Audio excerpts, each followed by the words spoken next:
Would you say we're in the middle, towards the end, or like the last moments of a comedy boom? What do you think? Oh, about the comedy boom? Yeah, let's talk about that. This is kind of more of a business thing here. So. Right. I would say I don't know. I'm usually wrong about all of these trends and things. Mhm. Whatever I say normally isn't true.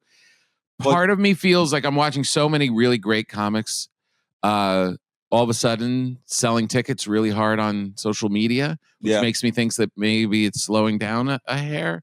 Oh, is that? Oh, I didn't know that. But I'm then, not really on the web like that. But then, well, yeah, you can't get Instagram on your flip phone. No, but not on any apps or anything. But yeah, right.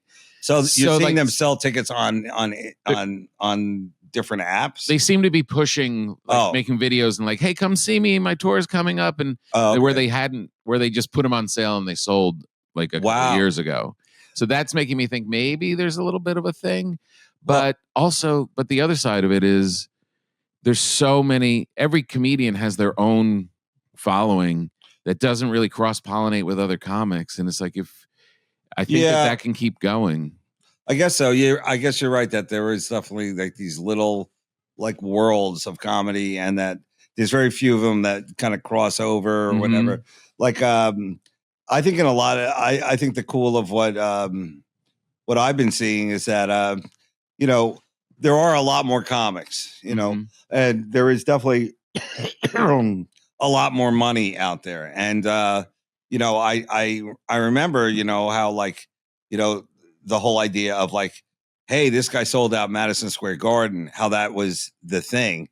Now you'd have to sell out for about 2 weeks straight, which comics can do. Yeah. I mean, like, I'm sure Bill Burr could do it easily, you know, just straight ahead, great shows, not a ticket left, 2 weeks at Madison Square Garden. Crazy. So even these like colossal venues have now been tamed by just the comedy world, like Chappelle and just these amazing like touring legends that are out there right now. And the other thing is that there's a lot of content, and like I think that's part of like my own like, wow, didn't this guy just do a special? He's got a new special. How is that possible? I'm still working on, like I did a special last year. I mean, well, I guess I did a special this year, early in the year, and I got maybe 30 minutes of new material now. Right. You have a special out. Yeah. So how are you feeling about touring after this?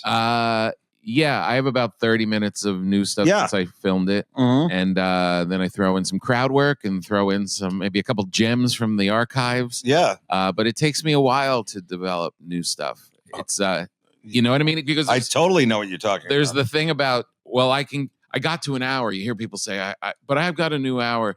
And it's almost like they're just talking about time. Yeah. Being on stage for an hour. But do you have really good material to fill that out? That is so true, Tom. Because like, I feel like every time I get one to work, two stop, and it's like it's like a weird kind of like almost like a phone company. Like one's plugged in, two are plugged out. Like that kind of a weird game that I'm playing with myself. Well, I've always felt that you have a high what's the right phrase? You have a you have a very high bar for jokes to get into the act and stay in the act. I've watched you have jokes that I would think, wow, that's a killer. And then all of a sudden it's gone and it didn't make the lineup. Where other comics, I think, would just hang on to it forever. I feel like it's almost like if you want to talk about like joke tweaking, which is where like it works and now you're like, I'm going to make it better, or I don't like how that is, I just need to fix that. Well, you tweak it until it doesn't work at all. Yeah. Which is pretty much, I could say if we could do that, it's like, that would be a 2-hour special of jokes that I've ruined. You know? So, but I feel for you, man, because like once you get out on the road and like we're talking about, like, you're out there and you're like, oh man, like, I hope this crowd gets it, because like I really got nothing else in, I don't have that much ammo on me. Well, how did you feel after yours came out? Did you feel like I can't do? I got some great reaction on it, and it really was cool to get.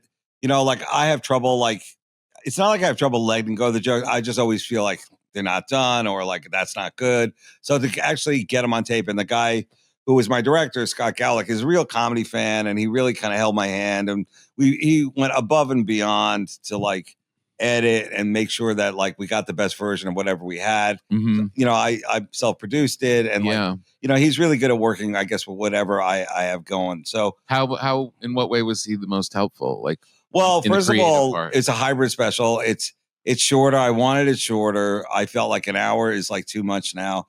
I saw our Earthquake special, and I was like, he did a half. Chappelle was very cool to bring him back, to like today's audience to see how awesome he is. And, he did a half, and it left me wanting to see more. And I was like, yeah, the half hour is really the new hour in terms of attention span.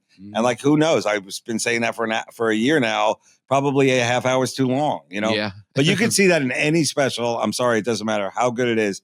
The half hour mark in a special, you'll see the comic himself go like, it's like that. Like the marathon, like, I don't have the runner's high yet, but I'm exhausted, So, I mean, I don't know if you love time, like do you love doing time? Because some guys love it. Like you can't get them down. I know they're up there and up there. And, they'll do 2 hours. No, I've never been that creature for sure. No. I got to sell that merch. I could do 30 on stage in about 2 hours of merch. Right. Have a meet and greet. Yeah.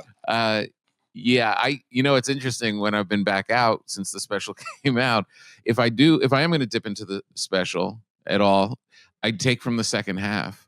Oh. Because just to your point, I don't think a lot of people have seen that stuff. I've been in that situation too, where you're thinking like, oh no, everybody knows and it's like none of them know it. No, they're bringing up credits from 20 years ago. They have no idea what I just did. So, yeah, it's like. But here's an interesting thing. But I think that's because we're like professionals. Like we're trying to be the right person. Like you're bringing new stuff out there all the time.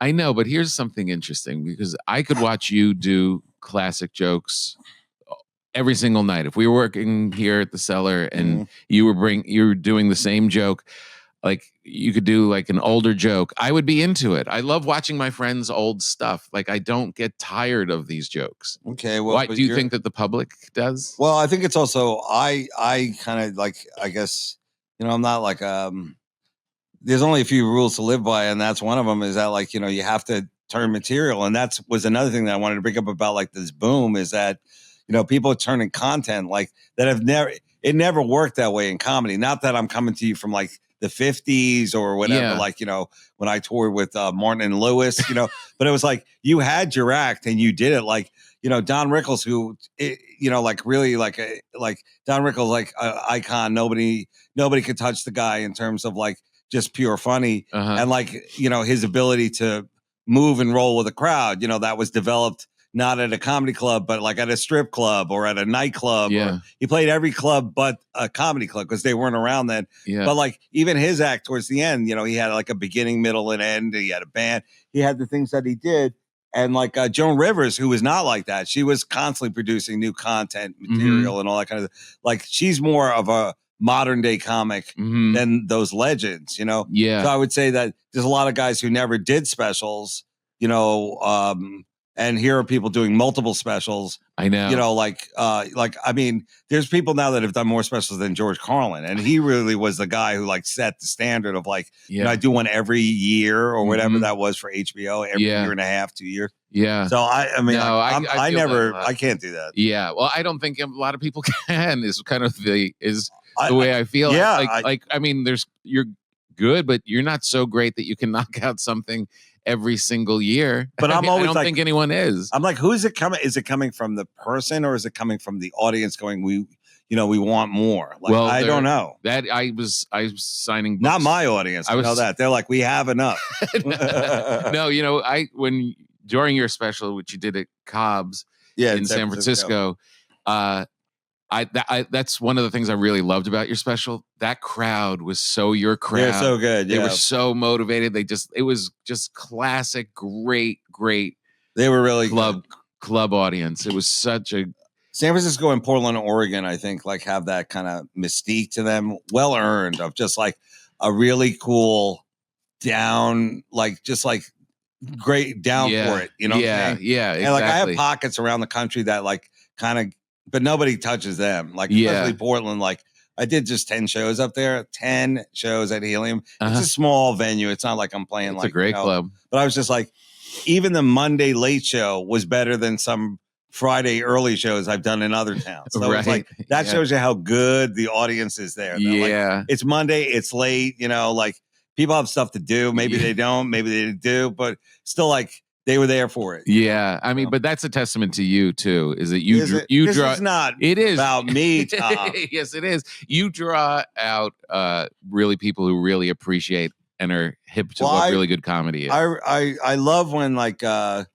audience person is a fan of comedy and not just the person they go to see. Like when you said earlier that everyone has the little thing.